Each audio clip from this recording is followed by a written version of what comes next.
काली नजर।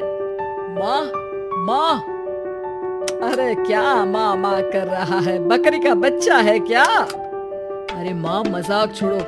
मुझे फाइनली वो मेन चौराहे वाली दुकान मिल गई है। अब देखना, आपका बेटा दुगनी स्पीड से पैसा कमाएगा। ओफो, ये क्या? मेरी ऑनलाइन मेकअप क्लास चल रही है। इतनी जोर से क्यों बोल रहे हो आप दोनों? अरे मेरी धर्मपत्नी जी, मेकअप क्लास बाद में करना। वो चौराहे वाली दुकान मिल गई है हमको। अरे वाह, रुको, मैं अपनी माँ को फोन लगाकर बता देती हूँ। अरे मैं भी अपने रिश्तेदारों को बता देती हूँ।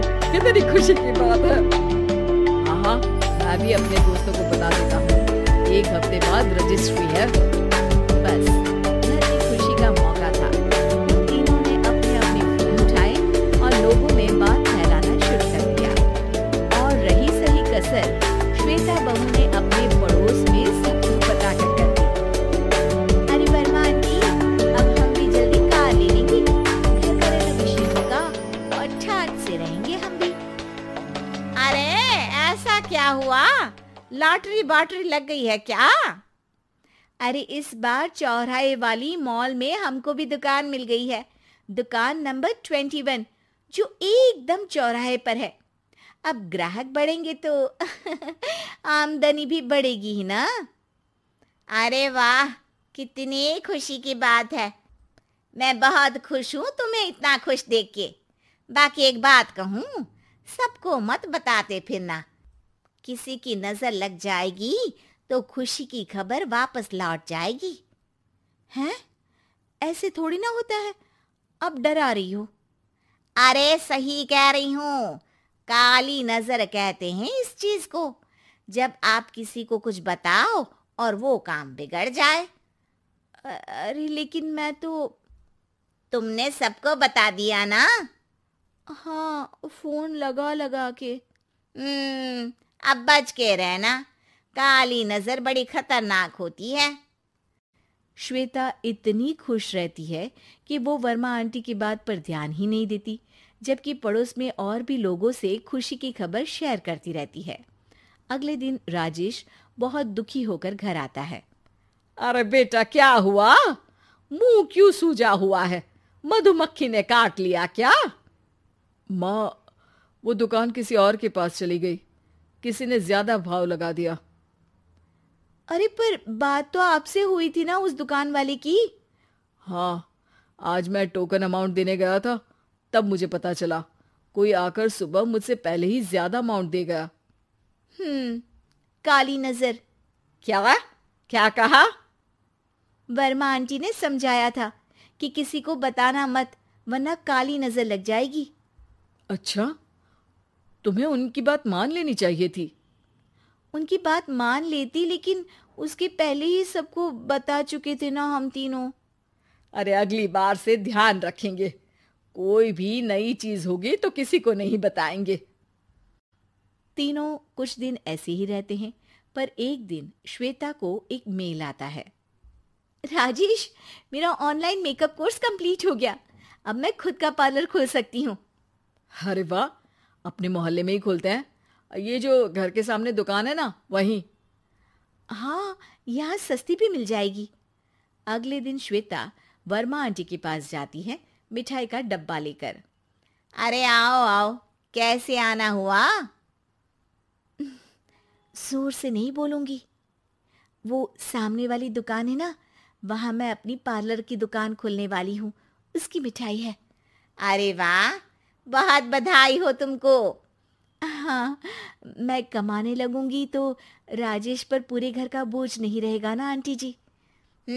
ये तो है। पर ये बता कि तूने ये बात किसी और को तो नहीं बताई ना? अरे नहीं नहीं, पिछली बार गलती कर दी थी। काली नजर लगी किसी की और राजेश के हाथ से वो दुकान चली गई थी। सबको मत बताना।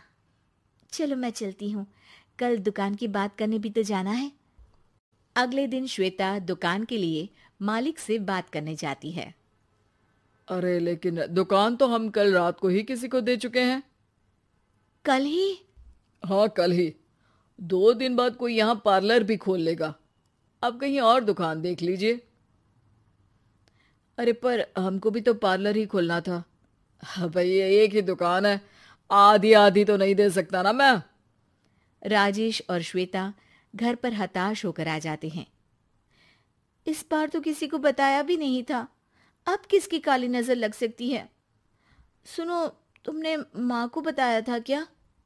अरे कैसी बात कर रही हो, माँ की नजर थोड़ी ना लगेगी। पक्का तुमने किसी को नहीं बताया था ना? सिर्फ वर्मा आंटी को बताया था, उन्होंने ही मुझे किसी को नहीं बताने को कहा। अरे यार तुम भी सही हो, मेरी माँ को नहीं बताने को कह रही हो, पर वर्मा आंटी को बताना तुम्हें जरूरी लगा। अरे वर्मा आंटी ने ही तो काली नजर के बारे में बताया था ना, वो हमेशा हमारा भला ही तो चाहती है। मेरी माँ भी हमारा भला ही चाहती है। अरे पर चिल्ला क्यों रहे हो, बात नहीं कर सकते क्या आराम से? नहीं आता वो आराम से बात करना, और करना भी नहीं चाहता हूं मैं। दुकान जाने का दुख गुस्से में बदल गया था और राजेश और श्वेता में बात बंद हो गई थी। 2 दिन बाद मोहल्ले में पार्लर का इनॉग्रेशन हुआ, जिसमें मोहल्ले के सभी लोगों को बुलाया गया, पर श्वेता, राजेश और माँ नहीं जाते। माँ अंदर आ जाओ, क्या देख रही हो? अरे नया पार्लर देख रही हूं अपने आंगन से। देखो, माँ को दूसरे का सुख देखने में कितना मजा आ रहा है, मेरा दुख नहीं दिख रहा इन्हें।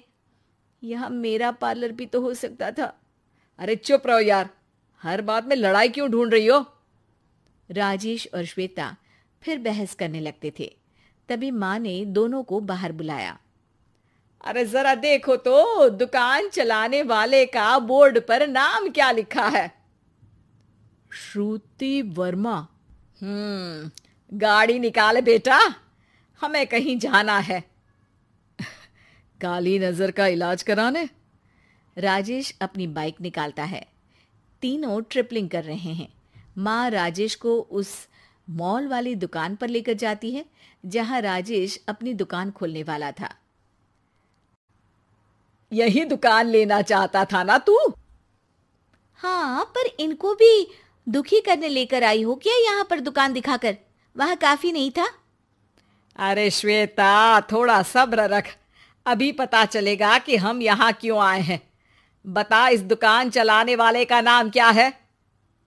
अनुपम वर्मा। कुछ समझ में आया? वो दुकान वाली श्रुति वर्मा, ये दुकान वाला अनुपम वर्मा, और हमारे पड़ोस में हमने उस दुकानों के बारे में बताया किसको था? अब वर्मा आंटी को। मतलब वर्मा आंटी ही हमारा काम बिगाड़ रही है? नहीं नहीं, ऐसा नहीं हो सकता, ये बस इत्तेफाक है। राजेश अपना फोन निकालता है और श्रुति वर्मा और अनुपम वर्मा के नाम फेसबुक पर सर्च करता है, जहां ये दोनों ही वर्मा आंटी के रिश्तेदार होते हैं। श्वेता को समझ में आ जाता है कि वर्मा आंटी की ही नजर खाली नजर है। अब क्या करना है? कोई भी खुशी की खबर हो तो काली नजर से बचना है, यानी वर्मा आंटी से बचना है। अरे पर मुझे ये समझ में नहीं आया कि वो हमारे साथ ऐसा क्यों करेंगी। अरे बेटा, एक सीख है, दूर के आदमी को आपकी तरक्की से कम परेशानी होगी, पड़ोसी को ज्यादा। दोनों माँ की बात में हामी भरते हैं और अगला काम चुपचाप करने की कसम खाते हैं, ताकि आगे से वर्मा आंटी कोई काम ना बिगाड़ सके।